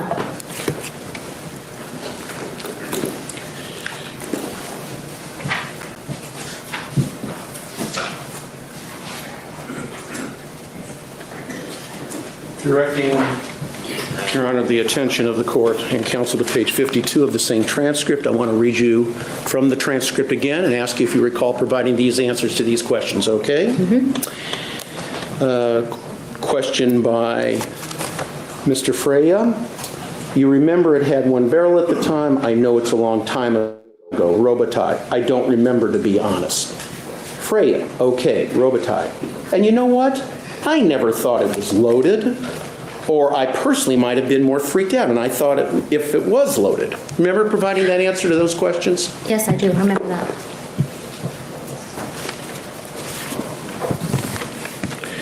As a matter of fact, your whole interpretation of this purported incident that occurred in the 70s was that Philip was just messing around. And that's what... I'm sorry. All right, go ahead and finish your question. That Philip was just messing around, and that's why you told him to stop being so silly and to let you go home because you were tired, correct? That's correct. Under the word interpretation, I don't think that's what we're dealing with here in front of the jury. Mr. Testimony or recollection. Well, but you can also ask it in that fashion. The objection is overruled. The answer will stand.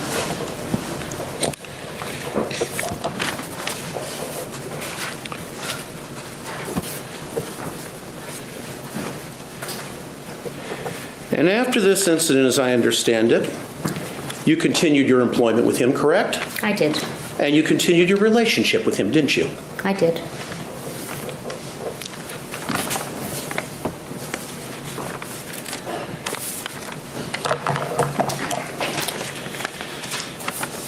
In fact, you even admitted that you thought it was strange that you came back the next day. Isn't that true? You came back the very next day to go to work, right? I don't believe it was the next day. I think it was a couple of days afterwards.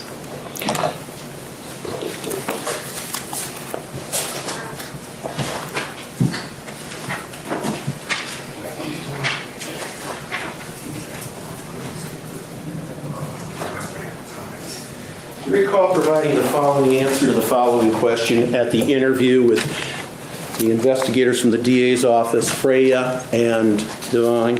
And Your Honor, for the record, this is page 68, starting at the bottom of line 28 and going over to 69 and ending at line 5. Thank you. Robitaille. I think I left. I don't remember exactly. I don't want to say I did. I don't want to give you wrong details. If I don't remember, I'm going to say I don't remember. Freya. Okay. And according to the article, the strange thing is you came back to work the next day. Robitaille. Yes. You recall providing those answers to those questions? I recall it, yes. Okay. I don't know if it was an exact day or 2 days, but it was a period of time. Well, according to your interview in March of this year, you told Ms. Devine and Mr. Freya, two district attorney investigators, that you came back the next day. We just read that, correct? Okay, then it was the next day.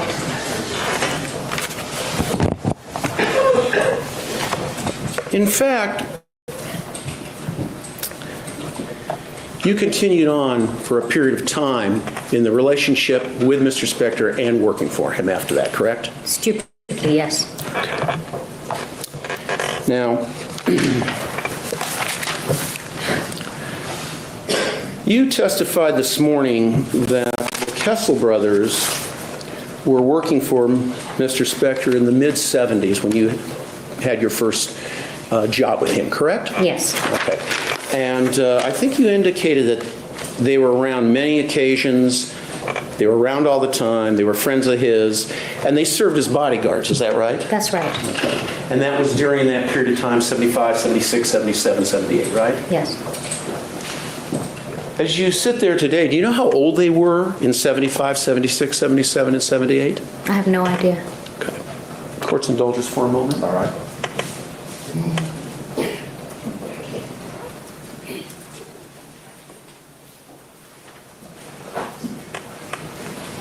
Were you aware of the fact that they were teenagers at that time? I didn't ask them how old they were. Now, let's turn to this purported second event, okay? You indicated that this second event occurred in the 80s, is that right? The mid-80s? Yes. But as I understand, there was a interlude of time between then and the 80s. You stopped working for Mr. Spector, and I think you told us that you formed this band and you enjoyed great success and you recorded things, is that correct? Yes. And then you left and went back to the British Isles, right? That's right. You returned to London. Yes. That was your home city, right? Is that correct? That's correct. And as I understand it, you remained in London for a number of years before returning to the States, is that That's correct? right, yes. You were there, what, 5, 6 years, something like that? 6. 6. Yeah. And as I understand it, while you were there for the 6 years, you actually didn't just sit about, you became active. You got active in the music business, right? Right. And you enjoyed an incredible amount of success, you told us here this morning, correct? Yes. In fact, you were so successful, you described it as your career took off, right? That's right. You toured, Yes, I did. you recorded, Yes. records were released, Yes. you played for audiences, Yes, I did. your name appeared in the trades as well as in the papers, Yes, it did. you provided autographs from time to time, right? Actually, I did. Pictures were taken of you. Some, yes. This was a really good time for you professionally, wasn't it? It was. And as I understand it, after this period of time, you decided to come back to the United States, right? I did, yes. After you'd enjoyed this enormous success, correct? That's right. And when you came back to the United States, you picked up the telephone and you called Phil Spector, didn't you? Yes, I did. And in fact, you described it in your meeting of March 20th of this year with Divine and Freya as you picked up the phone and called your old friend Phil, right? Right. That's how you referred to him, correct? Yes, correct. And Phil offered you a job, right? Yes, he did. And you accepted. That's right. And this was after the event that took place in the 70s with the weapon that you told us about, right? That's correct. Okay. And so now you've got this job, freshly returned from your great success in England, and this turns out not to be what you thought it would be, correct? That's right. Yes, You described it as menial, correct? that's right. You described it as being secretarial, correct? I don't believe I used that word. Do you recall indicating in your interview with Mr. Freya and Ms. Devine that you were doing nothing but menial chores and basically were just nothing more than a secretary? I guess so, yes. I'm sorry? Yes, Okay. And as I understand it from your testimony, he had you running errands, correct? yes, He had you doing minimal, medial type of work, correct? right. You were making minimum wage, is that right? That was right, yes. And it was nothing like the original job, correct? That's right. It was boring. Yes, it was It was boring. really disappointing. That's right.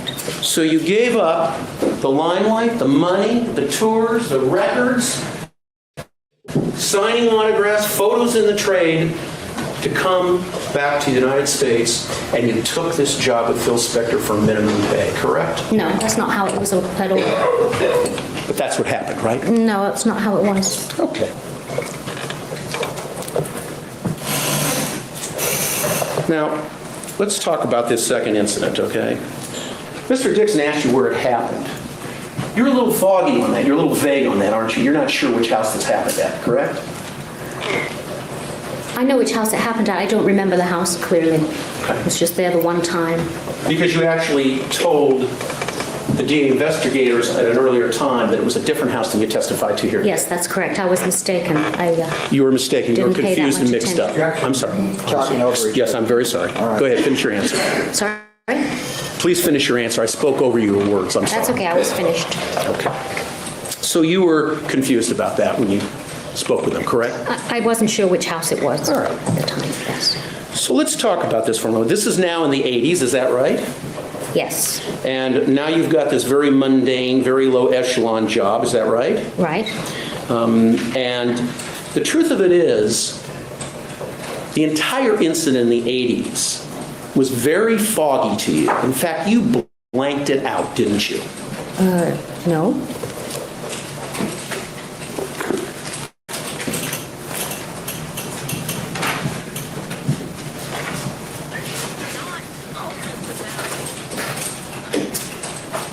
Once again, referring you to the March 20th of 07 interview with Deputy District Attorney Investigator Freya and Vaughn. You recall providing the following answer to the following question, Your Honor, for the record, page 93, lines 3 through 12. Thank you.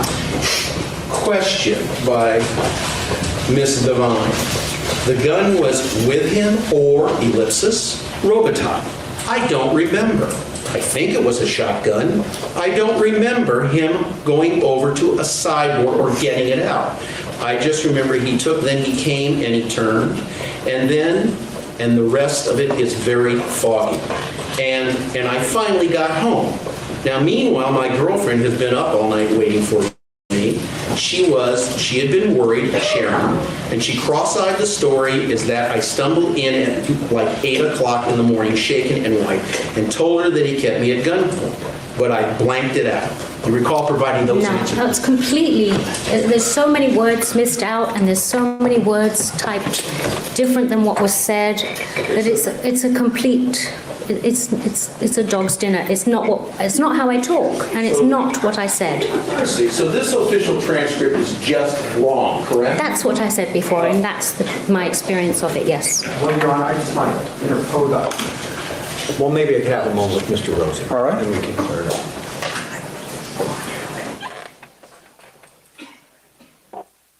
I like that expression, a dog's dinner. It means it's all messed up, or it's not right, or I like that. I like that expression.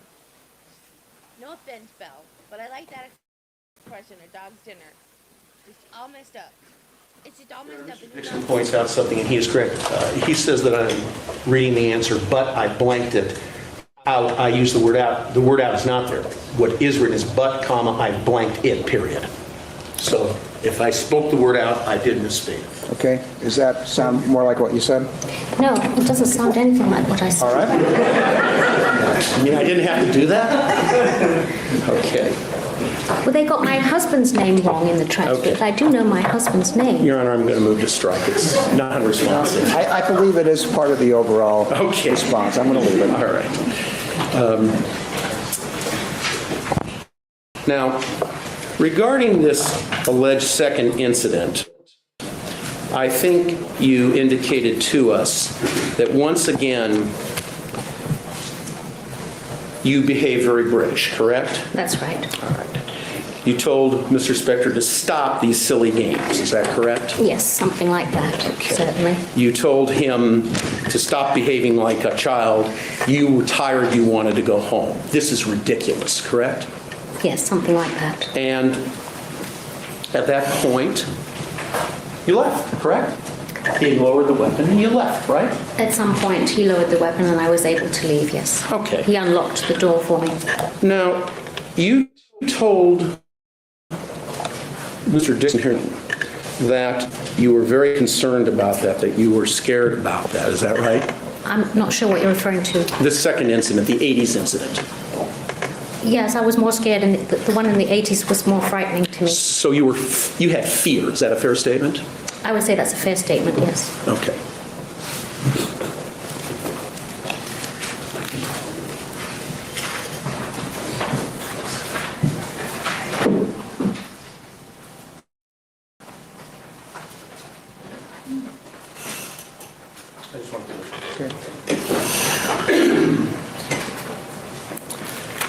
Do you remember providing the following answers to the following questions? And this is on page 97, lines 16 to 26. Robitaille. He put, yeah, exactly. And I remember feeling sort of calm, very calm. I'm very icy and somewhat pissed off. Like you would to a little child. Like, quote, now you stop that. It's ridiculous, close quote. Divine. You use the same tactic you used the previous occasion. Robitaille. Yeah, that's the way it always affected me.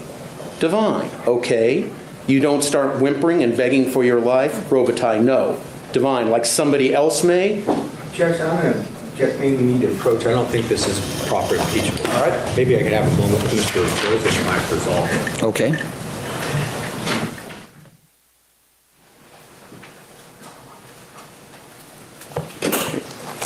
Your Honor, I actually forgot where I left off. Can I just read that one small portion again? Yes. Thank you. All right, on page 9, for the record, page 97, starting at line 16, Robitaille. He put, yeah, exactly, and I remember feeling sort of calm, very calm, and somewhat pissed off, like you would a little child, like, quote, now you stop that.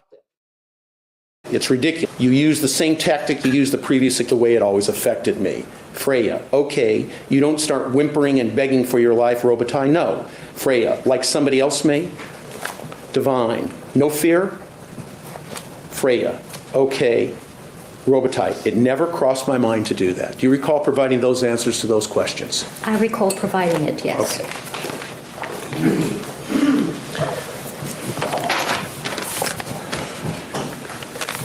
And again, on this particular occasion, you do not know if the gun was loaded, do you? At the time, I didn't know if it was loaded or not. Later, I wondered if it had been. Okay. And then that was frightening afterwards. Yes, but as you sit here today, you cannot say that that gun was loaded, correct? I cannot say that that gun. Just like in the 70s, you couldn't say it was I loaded. have no way of knowing.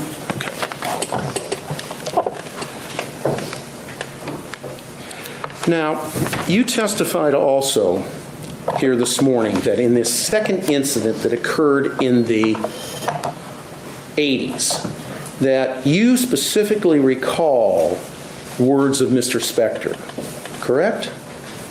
Yes. Things like, I'll blow you away, I'll shoot you, etc. And you recall the words that you spoke, such as put that down, knock it off, open the door, I'm tired, I want to go home. And you have a clear memory of those words, is that correct? Yes. Okay. Pretty clear.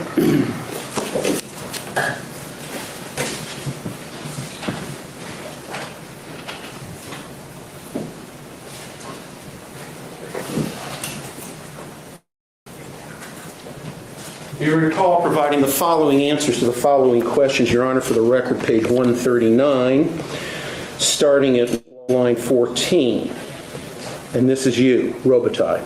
The 80s one was, I think maybe I've blocked it out, I don't know. But one thing I do remember is when I arrived home, eventually it was morning, and Sharon had been sort of worried about me all night. And I remember her saying to me, my God, you're ashen. You're white. You know? And he upset me very clearly. Now, I don't remember, to be honest, I don't remember anything that was said. And then Freya says, okay. Do you recall providing that answer to that question? No, I don't recall that. And again, if it's in the transcript is in error, correct? No, I'm not saying that. There were a great many mistakes. Many words were dropped out. Many words were changed. to something completely unrecognizable. I mean, you're asking me to be truthful and specific about something that's completely messed up. So it's difficult for me to answer your questions. You're aware of the fact, are you not, that this transcript was prepared by the district attorney's office from the tape that was made at the time? Doesn't matter. It's not correct. I read it, and there were so many mistakes. I was horrified. Excuse me, Your Honor, I'm going to move to strike this, and I'm going to ask the court to let me finish my question, please. I have a feeling it's going to be responsive, but I'll strike it temporarily, and you can ask the question. You are indicating here that even though this transcript was prepared by the district attorney's office from the tape that was made at the time of this interview in March of this year, it is erroneous, correct? That's true. Yes. In many places, I'm not saying every word is wrong, but there were so many words dropped out and there was vocabulary and words used in it that I don't use in my vocabulary, things that I don't say, ways of phrasing things that I don't say. You were never slapped or hit or pushed or shoved in the 80s incident, correct? That's correct. Okay. And once again, you told Mr. Spector, as you did on the first occasion, to stop these silly games, stop behaving this way, right? Right. That's something I would say. Okay. Now,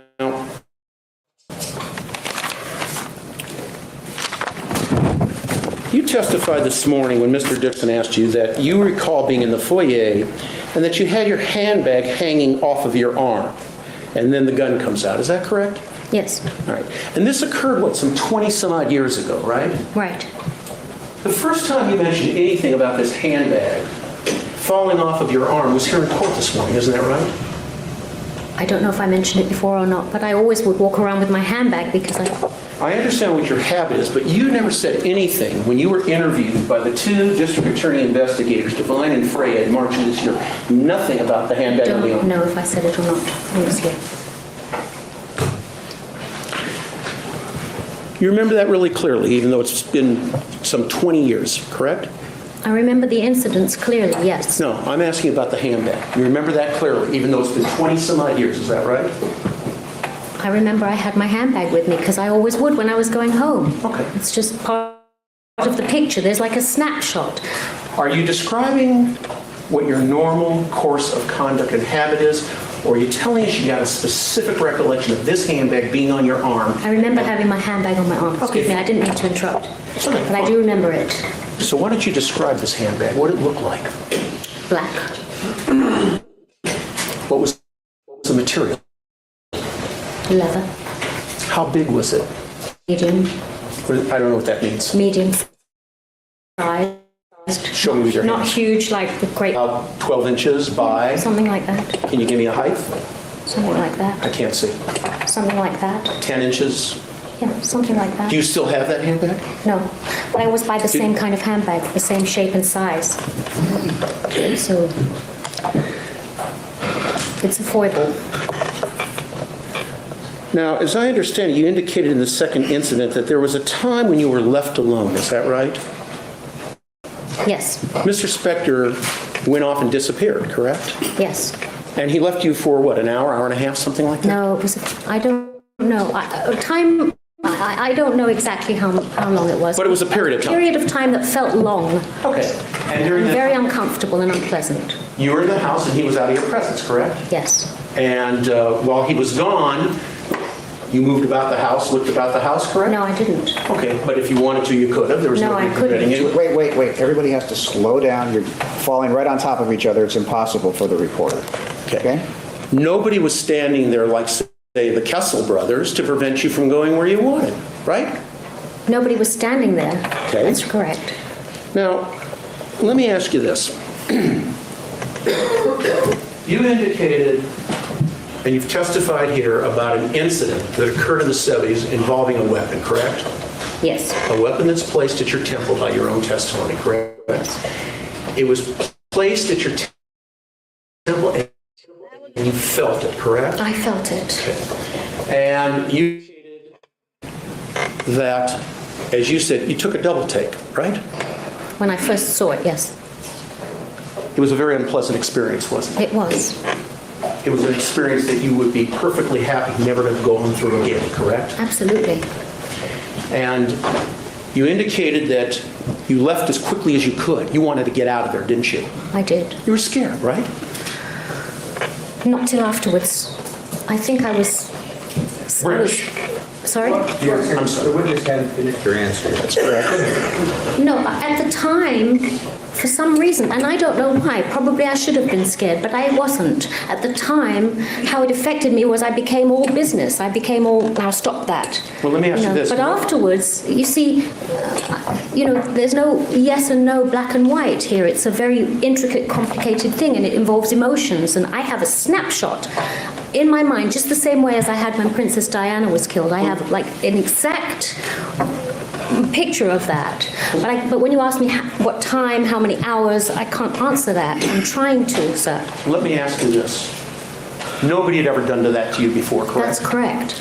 And it was an unpleasant, frightening experience. That's a fair statement, isn't it? That's a fair statement. So as I understand it, you work for him for a while, you continue the relationship with him for a while, correct? Yes. You leave, you go to London, Yes. you enjoy tremendous success in London, I did in the early 80s. you came back, you gave that all up to take a menial job with him, correct? Jackson, that misstates No, the it's not evidence. how it happened, sir. The answer will take care of the objection. You came back from London, correct?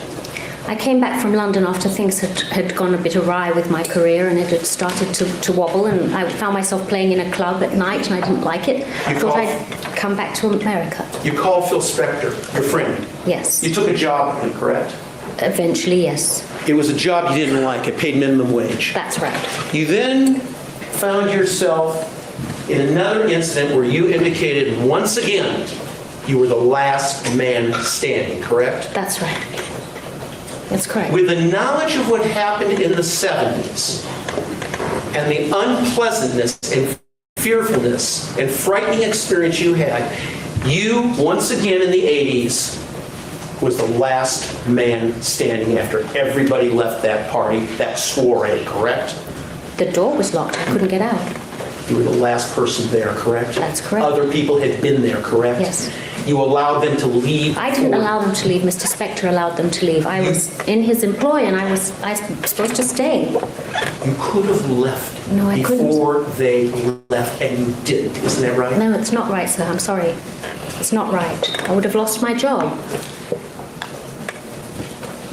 So you decided that keeping your job and being last man standing after going through what you did in the 70s, even though you were being paid minimum wage, was more important than your safety and your security. Is that what you're telling us? It's becoming argumentative and tone, Mr. Rosen. What's the answer was? No, the All answer right. was no. Thank you. Next question, please. Okay, we're gonna stop there. With Rosen all worked up. I swear, that man, he doesn't. Besides being argumentative, it's like he's thinking ahead while she's answering, and he jumps like to the next question before she's done with her answer. Like he's not even listening to her answer. He's thinking ahead to what he's going to ask next. This man, he aggravates me. He aggravates me so much. Okay. So, we are now going to watch the Widow's Words murder trial. So, this will redirect as usual. If you're not going to join us, we will see you Thursday morning for more Phil Spector, because I have a doctor's appointment this afternoon, so we will not be doing Phil Spector in the morning. We will be playing catch up on this trial in the morning. So no Phil Spector tomorrow. We will be doing Phil Spector again on Thursday morning. So if you're only part of my Phil Spector crew, I will see you on Thursday. So remember, be kind to people, love your family. Jesus loves you, and so do I. Bye, guys. And if you're going to join me for the trial, it will redirect you. Bye.